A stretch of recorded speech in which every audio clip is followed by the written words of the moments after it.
杨开，你入门3年，147场挑战无一获胜，此次以命相搏，境界却毫无提升，你图什么？乱柿子，随便你。Halo guys, apa kabarnya hari ini? Masih baik-baik aja kan? Di video kali ini kita akan melanjutkan cerita Donghua, Martial Peak. Oke, nggak usah lama-lama lagi, kita langsung aja ke ceritanya.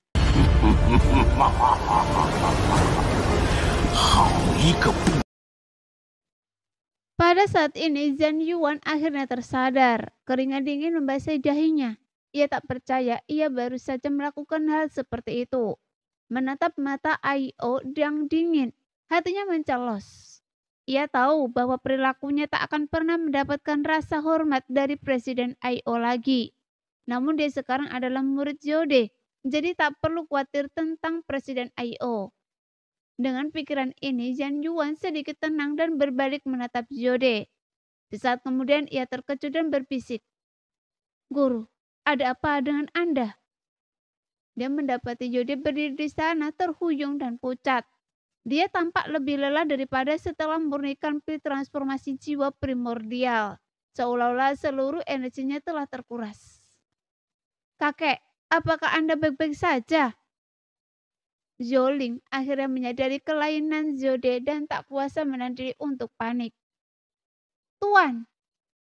Aio melangkah maju dan menatap Zode dengan heran, tak mengerti apa yang telah terjadi. Lagi pula ia adalah seorang alkemis tingkat Raja Kekosongan. Seharusnya ia mendapatkan sesuatu dari do alkimia. Kalaupun tidak, ia seharusnya tidak bersikap seolah-olah diserang. Tak hanya wajahnya yang tampak muram, tapi darah mengucur dari telinganya. Dan Zode tetap tak bergerak dalam diam. Nafasnya saja sudah menunjukkan keberadaannya. "Tuan, saya sarankan Anda untuk tidak mempertanyakan do alkimia. Mempertanyakannya sama saja dengan mempertanyakan jalan surga, mempertanyakan jalan hidup yang telah Anda tempuh. Melakukan hal itu akan menyebabkan penolakan Anda oleh do alkimia, maka konsekuensinya akan mengerikan." Tiba-tiba terdengar suara jangkrik. Setelah selesai berbicara, Zode tiba-tiba muntah darah hitam. Semangatnya langsung melemah dan ia menatap Yangke dengan tatapan penuh kebencian. "Tuan, ada apa dengan Anda?" tanya Aio sambil murutan kening. Dia tidak yakin. Yangke tersenyum tipis. "Tuan, saya khawatir Anda menganggap saya tidak cukup layak untuk menggunakan do alkimia, jadi Anda sedikit ragu. Namun Anda telah diberi pelajaran oleh do alkimia." "Diajari?" Mulut Aio menganga, wajahnya pucat. "Jangan bilang do alkimia itu hidup. Jalan surga memang tak terduga. Bagaimana saya bisa menjelaskannya dengan jelas?" Yangke terkekeh, sehingga Aio tampak tertekan. "Beraninya Anda menyakiti kakek saya?" Zhou tiba-tiba melototi Yangke, energi sucinya sedikit melonjak, sehingga wajah Yangke berubah dingin. "Garis kecil, Anda boleh makan apapun yang Anda mau, tapi Anda tidak boleh bicara sesuka hati. Tuan Zode tidak terluka oleh saya." "Lalu, kenapa kakek muntah darah?" tanya Zhou tanpa henti, tapi Yangke mencibir. "Anda harus bertanya padanya tentang itu. Dia punya do alkimia di telinganya, tapi dia tidak mencoba memahami dan merenungkannya, dan dia malah berani mempertanyakan keasliannya. Untung dia tidak mati di tempat, apalagi yang Anda inginkan." Zhou tampak hendak mengatakan sesuatu yang lain, tetapi Zode mengangkat tangannya, menghentikannya. Matanya meredup saat ia menatap Yangke dan berkata, "Anda hebat sekali. Tuan, Anda terlalu baik." Yangke tersenyum tipis. "Tapi, apa Anda lupa kalau kita masih bertaruh? Anda memang pemicu suara do alkimia, tapi kenapa? Apa Anda berhasil memurnikan pil pengubah jiwa primordial? Tuan, maukah Anda melihat apa yang terjadi?" Yangke menatapnya sambil tersenyum. "Buka tungkunya." Zode menarik nafas dalam-dalam dan berkata dengan sungguh-sungguh, "Mampu memicu suara do alkimia menunjukkan bakat alkimia Anda yang luar biasa, tapi itu tidak menjamin Anda bisa memurnikan pil pengubah jiwa primordial. Itu ramuan tingkat Raja Kekosongan. Meskipun ada banyak sekali jenius di dunia ini, tapi berapa banyak yang benar-benar berhasil? Tuan, Anda tidak akan menangis sampai melihat peti mati. Cibir Yangke. Tuan, bagaimana kalau kita akhiri taruhan ini di sini? Seorang alkemis menyarankan. Terpicunya suara do alkimia oleh Yangke merupakan kebaikan bagi mereka semua. Jadi meskipun Jode sangat dihormati dan menjadi panutan di dunia alkimia, siapapun yang menang atau kalah dalam kompetisi ini, hasilnya bukanlah yang ingin mereka lihat. Hal terbaik yang bisa dilakukan adalah mengakhiri hari itu, menyelesaikan masalah besar menjadi masalah kecil. Setelah satu orang membujuknya, dua orang lagi menyusul. Tak lama kemudian banyak alkemis ikut membujuk. Namun Yangke berkata dengan acuh tak acuh, "Saya tidak keberatan, tapi itu tergantung pendapat Tuan. Tidak ada gunanya bicara, nyalakan tungkunya." Yode mengabaikan permohonan yang tak terhitung jumlahnya. Tatapannya tertuju pada Yangke. Aio membuka mulutnya, seolah hendak mengatakan sesuatu, tetapi setelah bertemu pandang dengan Jode, ia menghela nafas dan menyerah. Yangke mengangguk pelan, berkata dengan tenang, "Kalau begitu, maka sesuai keinginan guru."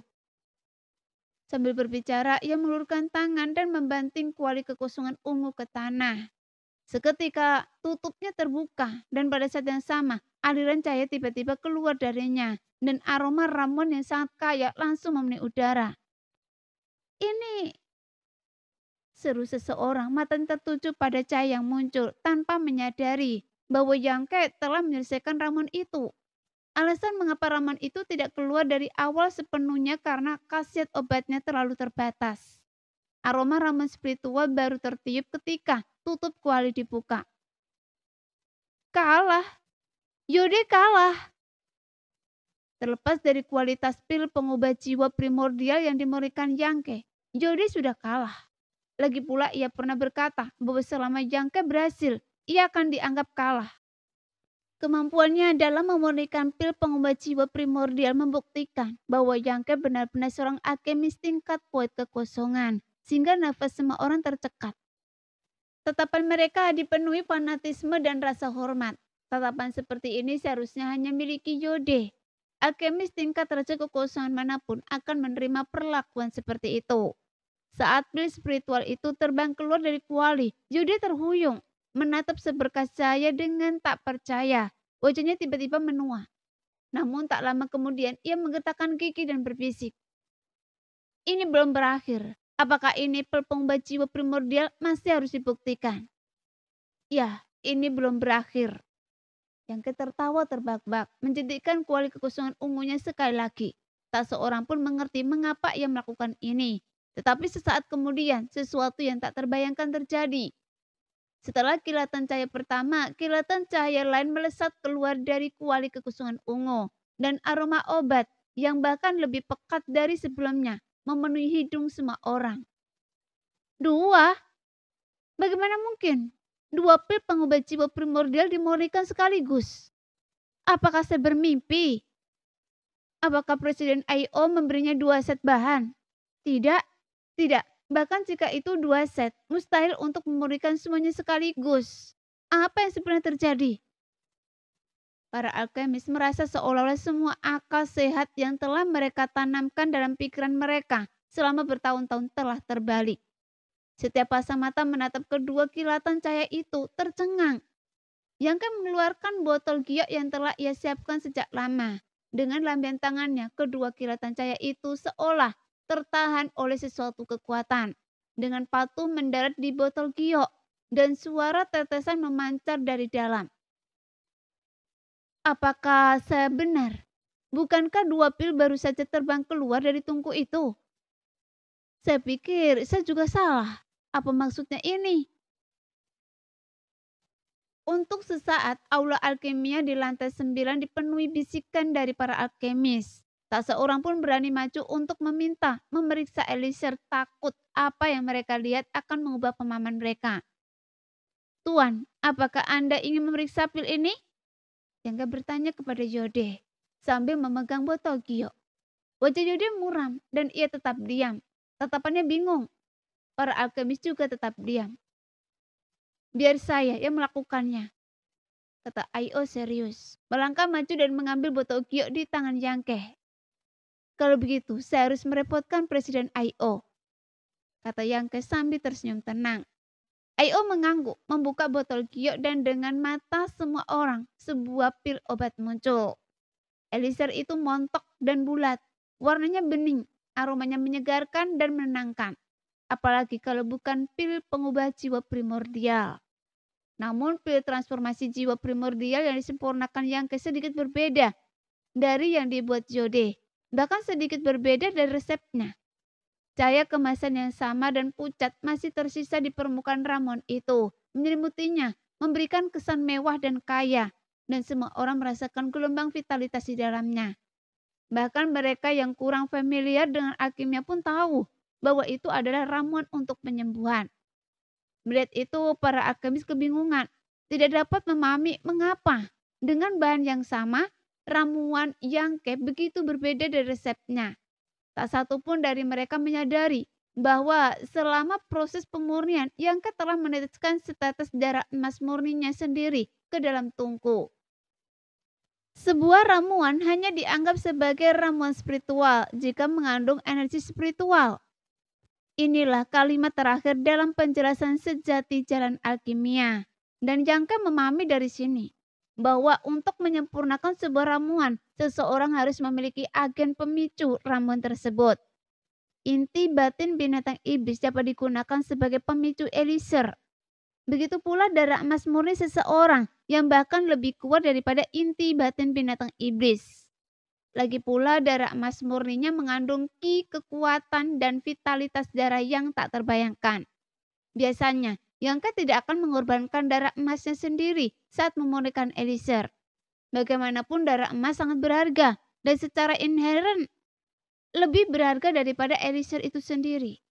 Namun kali ini karena ia harus menyelamatkan Ibu Sui Yue, Yangke tidak pelit. Justru karena darah emas sebagai pemicu ramuan, ramuannya itu bersinar dengan kabut keemasan samar. Semuanya, tolong periksa apakah ini pil pengubah jiwa primordial, kata Aio sambil menyerahkan elixir itu kepada para alkemis. Para alkemis menerimanya. Salah satu dari mereka mengambilnya dan yang lainnya berkumpul untuk memeriksa dan menganalisisnya. Akhirnya mereka memastikan bahwa ini tidak diragukan lagi adalah pil pengubah jiwa primordial. Dan khasiatnya tampaknya 2 kali lebih kuat daripada yang tercatat. Hal ini membuat tatapan mereka pada Yangke semakin serius dan penuh hormat. Tanpa sadar mereka berasumsi bahwa Yangke telah mengubah resep pil pengubah jiwa primordial untuk mencapai tingkat keahlian ini. Untuk menyempurnakan pil pengubah jiwa primordial, seseorang harus menjadi alkemis tingkat raja kekosongan. Dan untuk mengubah resep ramuan spiritual semacam itu, seseorang setidaknya harus menjadi alkemis tingkat menengah atau bahkan tingkat raja kekosongan.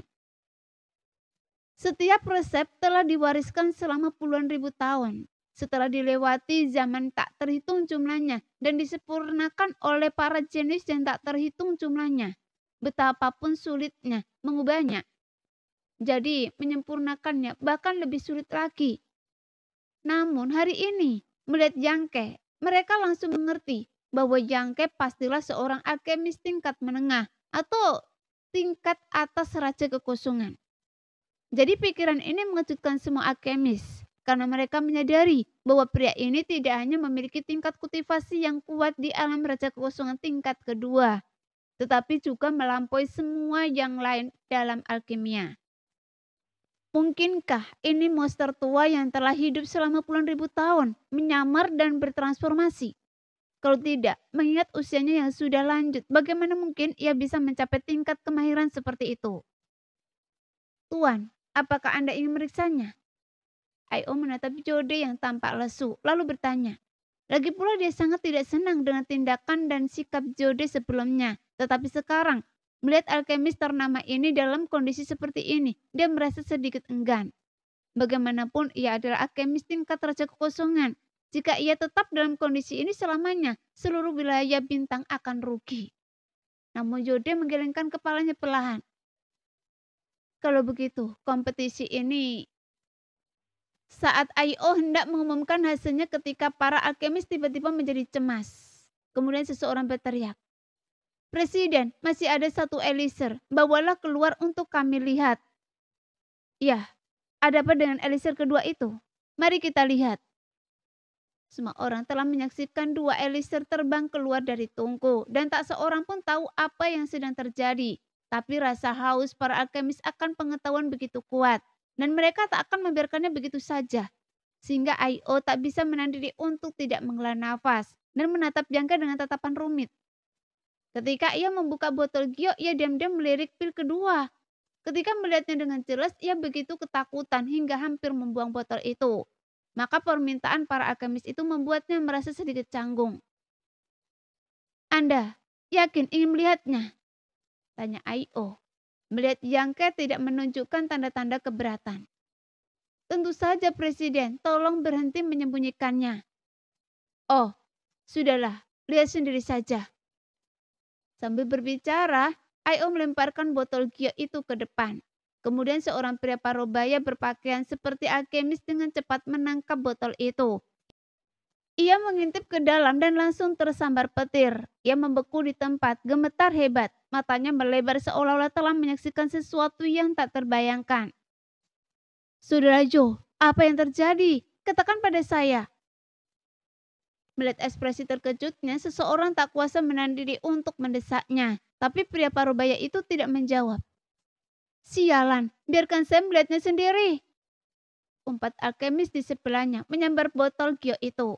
Detik berikutnya suara serak tak bermakna keluar dari tenggorokannya dan seperti pria parubaya di hadapannya. Ia berdiri di sana dengan kaget, matanya terbelalak lebar. Kemudian botol Gio itu berpindah tangan dari satu alkemis ke alkemis lain. Dan setiap alkemis yang melihat pil di dalamnya tercengang. Seseorang yang kurang informasi mungkin mengira botol Gio itu pil beracun. Racun kuat yang terpancar darinya menginfeksi semua alkemis, sehingga ekspresi Jody berubah. Pemandangan di hadapannya membekas di benaknya, dan ia memiliki kecurigaan samar. Tetapi pikiran yang muncul di benaknya sungguh tak masuk akal.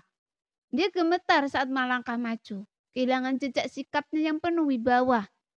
Ia merebut botol Gio dari tangan alkemis yang membeku dan menuangkan elixir dari botol itu ke telapak tangannya. Segera cahayanya keemasan samar menyelimuti elixir itu. Botol itu tetap bulat, montok, dan transparan. Tetapi elixir yang satu ini memiliki perbedaan yang jelas dari yang sebelumnya. Botol yang satu ini memiliki garis-garis yang jelas dan tertata rapi, seperti meridian dalam tubuh seorang prajurit, tersebar di permukaannya. Jika garis-garis ini dibentangkan, pasti akan membentuk pola rumit yang diserapi prinsip-prinsip dalam langit dan bumi. "Pola pil?" seru Yode, tubuhnya yang rentan bergetar hebat seperti ranting pohon milo yang bergoyang tertiup angin. Bukannya dia belum pernah menyempurnakan elixir berpola sebelumnya. Bagaimanapun ia adalah seorang alkemis tingkat raja kekosongan. Setelah ribuan tahun berkecimpung di dunia alkimia, ia telah menciptakan banyak sekali ramuan. Dan beberapa, jika beruntung, akan membentuk pola. Bahkan pil tingkat rendah pun akan menghasilkan awan. Dan ramuan-ramuan yang berpola dan berawan ini adalah kebanggaan Zode seumur hidup, yang merupakan kehormatannya sebagai seorang alkemis. Tapi, ini pertama kalinya ia melihat pil tingkat raja kekosongan berpola.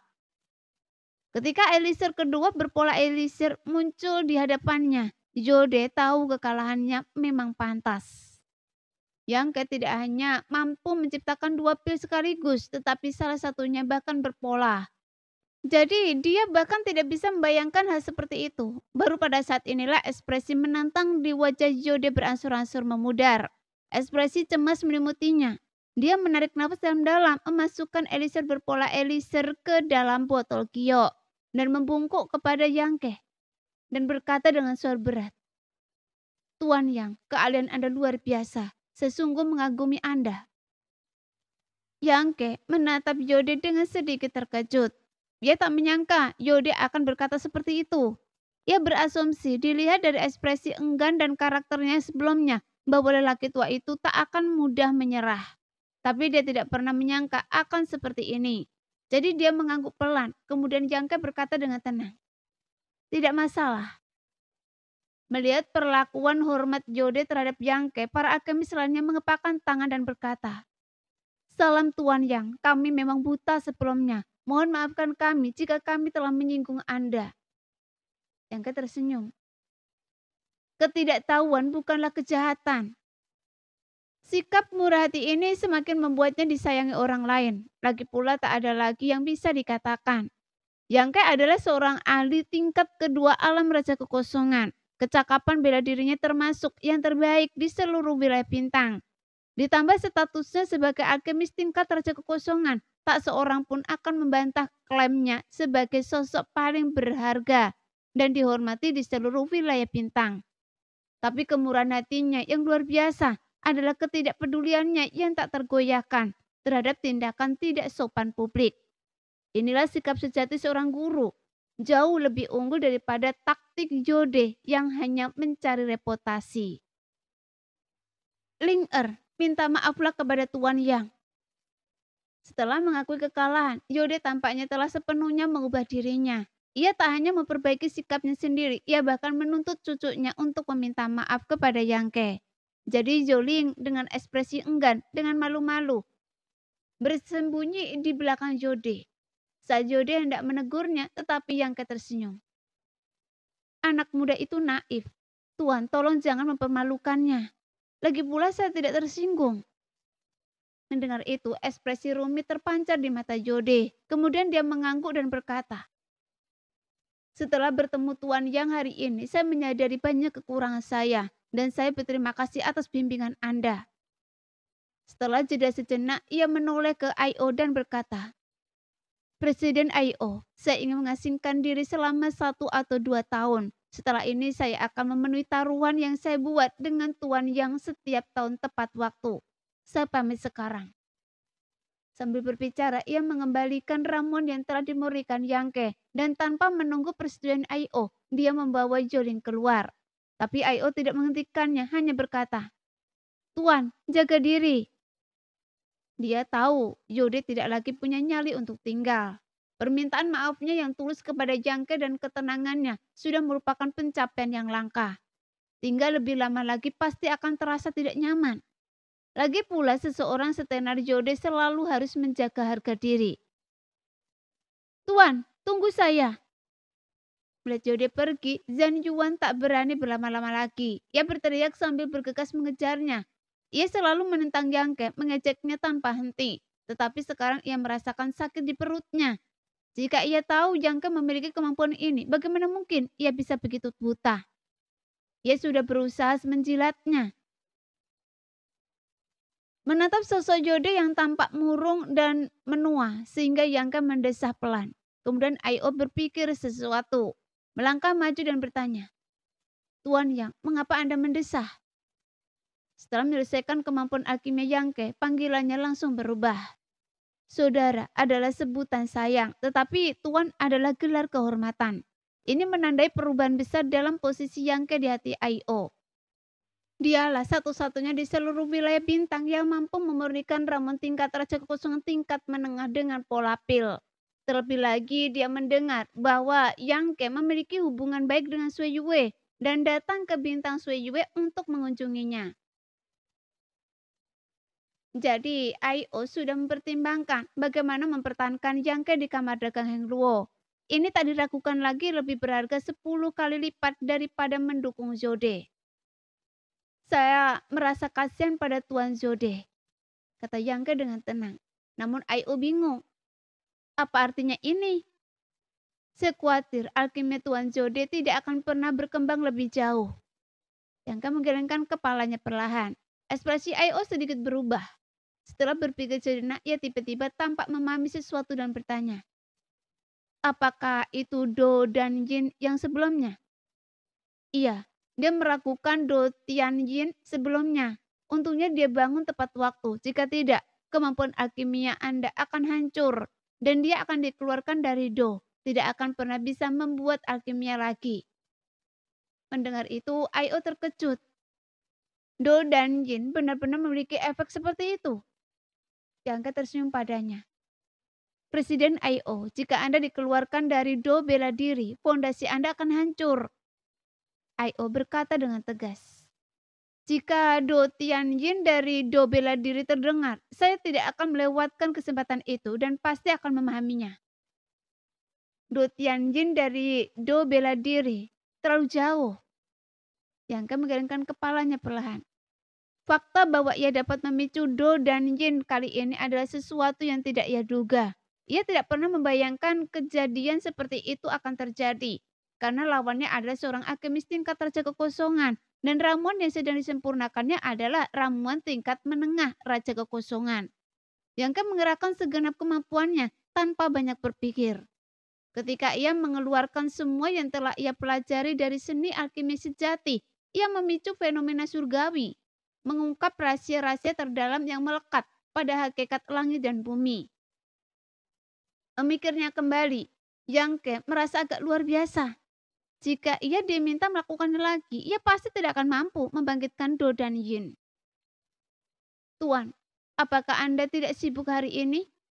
Seorang alkemis tiba-tiba melototi I.O. Dia adalah seorang alkemis tingkat menengah Raja Kekosongan, setingkat dengan Jian Yuan. Biasanya ia memperlakukan I.O. dengan hormat, tetapi hari ini ia bersikap seperti ancaman. Ia sama sekali tidak menunjukkan rasa takut yang membuat I.O. terkejut sesaat. Lumayan, kata I.O. bertanya-tanya apakah ia telah menyinggung orang lain dan mengapa ia menanyakan hal seperti itu. Presiden, Anda menangani semua urusan kamar dagang, besar maupun kecil. Bagaimana mungkin Anda tidak sibuk? Presiden, silakan naik. Benar, Presiden, kamar dagang punya banyak urusan yang menunggu Anda ditangani. Apa yang masih Anda lakukan di sini? Selamat tinggal, Presiden, kata para alkemis serempak. Mulut I.O. ternganga, menatap ratusan alkemis di hadapannya. Tiba-tiba sebuah kesadaran tiba-tiba muncul di benaknya. Kemudian ia tertawa kaget. Jadi, itu maksud Anda? Kenapa Anda tidak bilang dari tadi? Sambil berbicara, ia menggelengkan kepala berulang kali dan bercanda. Saya orang penting, tapi saya tidak diterima di sini. Presiden, Anda bertele-tele sekali. Beberapa alkemis tampak tidak puas. Mereka masih menunggu untuk berkonsultasi dengan Yang tentang alkimia. Namun Presiden I.O. berdiri di sana sambil merengek. Seolah-olah dia memonopoli waktu Yang. Kalau saja mereka mampu mengalahkannya, mereka pasti sudah menyerbu dan memukulinya habis-habisan. Sampai-sampai ibunya tidak mengenalinya. Jadi ekspresi I.O. menjadi gelap. Ia mendungsing dan berkata, saya ingat siapa yang baru saja bilang ingin meninggalkan kamar dagang Heng Luo dan mencari karir yang lebih baik. Berdirilah dan biarkan saya melihatnya. Mendengar kata-kata ini, banyak alkemis mundur dan segera bersembunyi di antara kerumunan. Takut I.O. akan mengincar mereka. Mereka mengatakan itu sebelumnya karena menghormati Master Jode. Tetapi apa yang diungkit I.O. sekarang jelas merupakan dendam pribadi. Jadi kemanapun tatapan I.O. tertuju, tak seorang pun berani menatap matanya. Yang membuat ekspresi I.O. tiba-tiba berbinar. Seperti ayam jantan yang menang dalam pertarungan. Kapan ia pernah begitu sombong di depan begitu banyak alkemis? Namun tak seorang pun berani menatap wajahnya. Alkemis dikenal karena keunikan mereka. Terlepas dari apakah mereka ahli alam Raja Kekosongan atau bukan. Mereka tidak akan menoleransi penundaan dalam alkimia dan pencarian mereka akan alkimia. Oleh karena itu, I.O. seringkali harus berhati-hati dengan kata-katanya saat menghadapi mereka. Hari ini, ia akhirnya merasakan betapa superiornya dirinya. Jadi dia tak kuasa menahan tawa yang dipenuhi rasa bangga.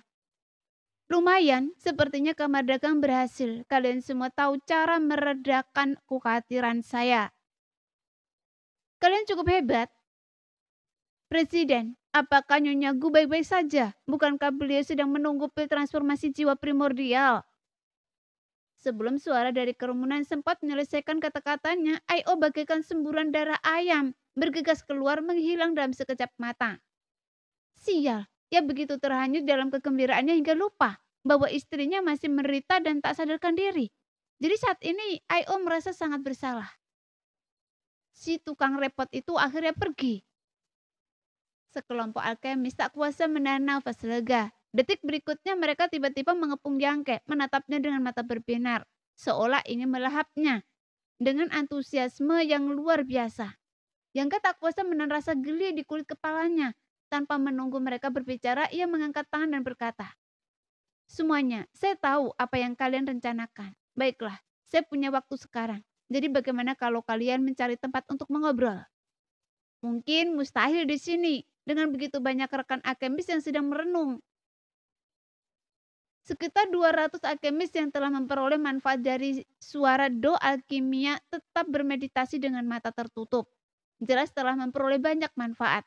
Sisanya yang belum memperoleh manfaat dari suara do alkimia tentu saja mengarahkan pandangan mereka pada Yangke. Mendengarkan kata-katanya Yangke sama nilainya dengan 10 tahun alkimia. Jadi bagaimana mungkin mereka melewatkan kesempatan emas seperti itu? Mereka tidak tahu bagaimana memulai percakapan, tetapi Yangke begitu mudah didekati, dan ia sendiri yang mengungkapkannya. Para alkemis itu sangat gembira, langsung menyadari bahwa Yangke dan Jode adalah orang yang sama sekali berbeda. Mereka telah meminta nasihat Jode sebelumnya, tetapi temperamen Jode terkena buruk. Ia akan memarahi mereka atau memberikan ceramah bertele-tele yang seringkali tidak memahami maksudnya. Namun dilihat dari sikap Yangke, jelas ia akan memulai ceramah tentang do alkimia. Dan bagaimana mungkin mereka tidak senang?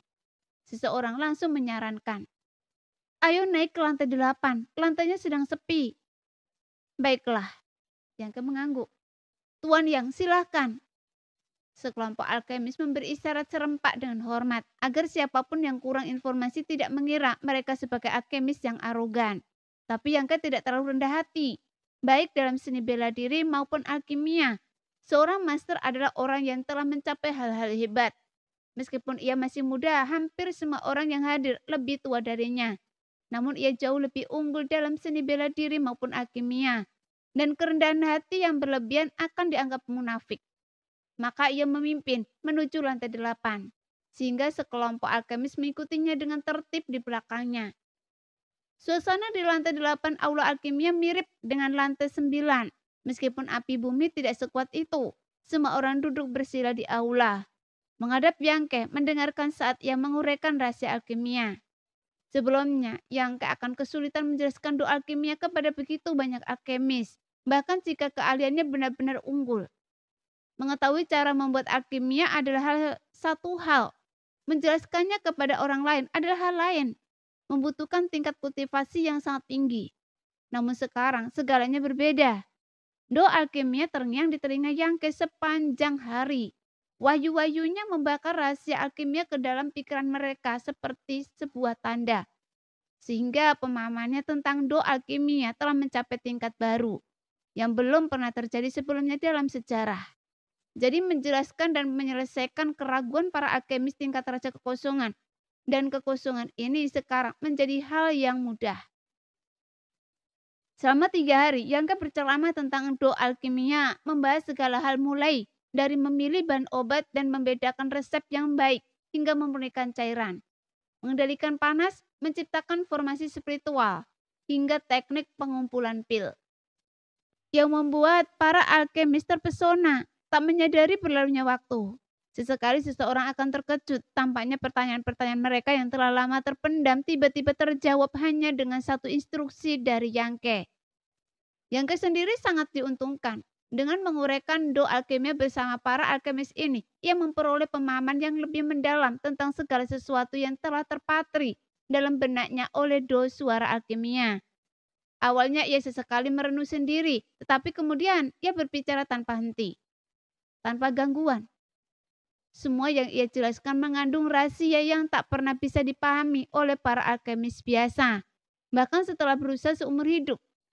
Pada saat ini, seorang alkemis yang telah terbangun dari lantai 9 naik ke lantai 8, duduk bersila dengan tenang dan mendengarkan dengan seksama.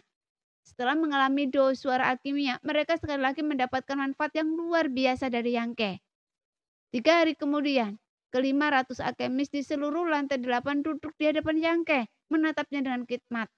Bahkan Jong O pun tak terkecuali. Yangke sudah melihatnya mendekat, ia hanya mengangguk tanpa menghentikan ceramahnya tentang do alkimia. Tiba-tiba suara Yangke berhenti. Di aula alkimia di lantai 8 terdengar suara jarum jatuh dan bahkan nafas orang pun tertahan semaksimal mungkin. Ketika Yangke berhenti berbicara, semua orang tahu bahwa ceramah tentang doa alkimia ini telah berakhir. Semua orang mengungkapkan rasa ingin lebih. Yangke tersenyum, berdiri dan mengepakkan tinjunya sambil berkata, "Sekian untuk hari ini. Terima kasih rekan-rekan praktisi atas kebaikan Anda." Lebih dari 500 alkemis berdiri serempak dengan ekspresi hikmat.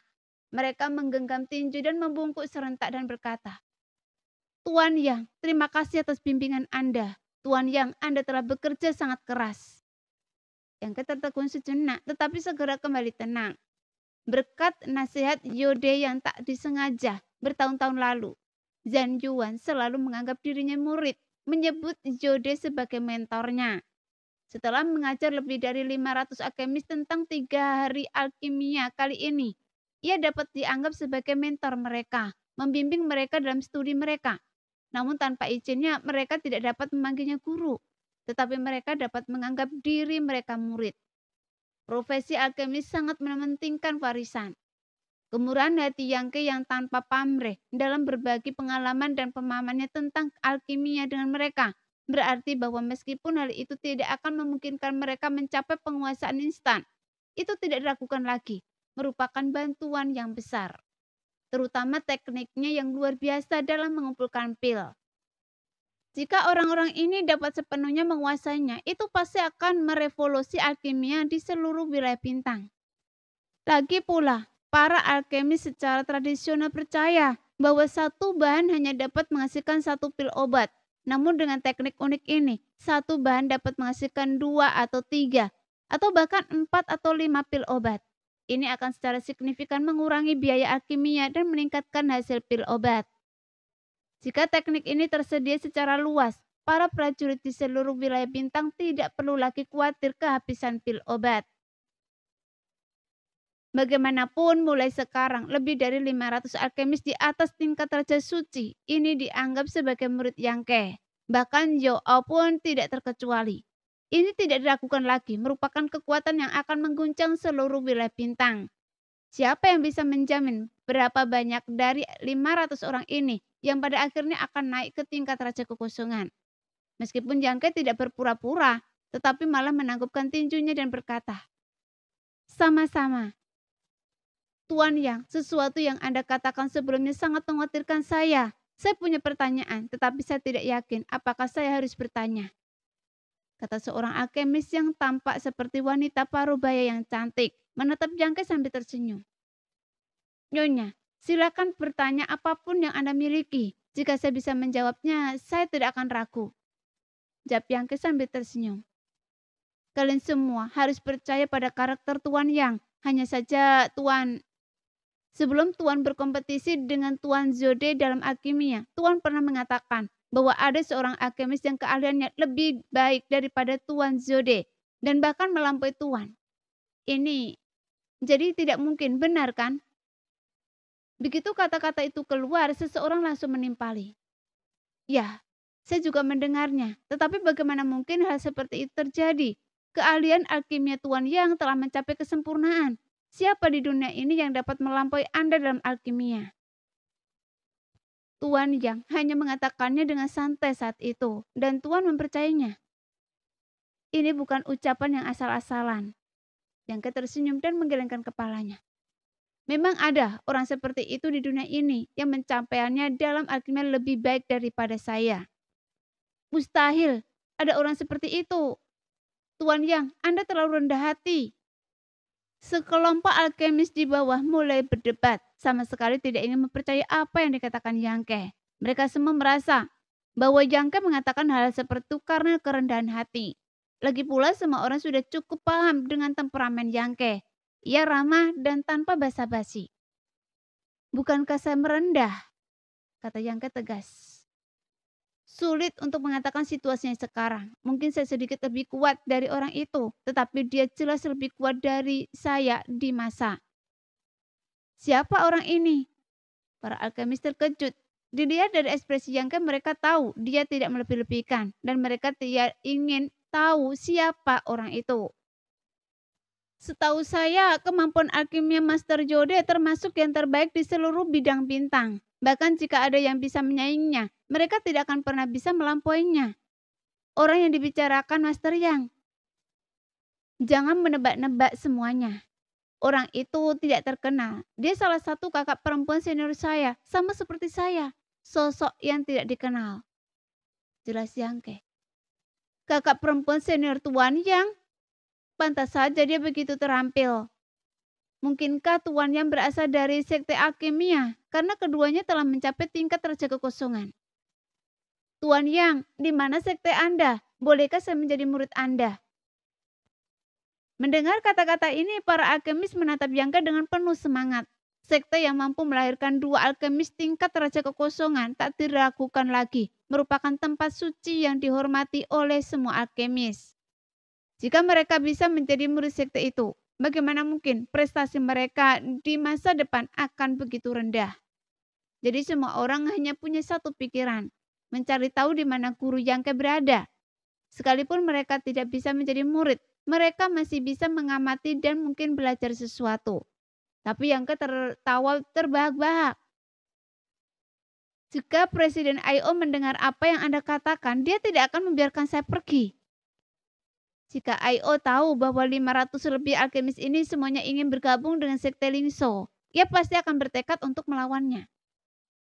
Mereka adalah pasukan elit kamar dagang Hingluo. Ramuan yang dihasilkan bergantung pada mereka. Jika mereka semua pergi, bisnis kamar dagang akan runtuh setengahnya.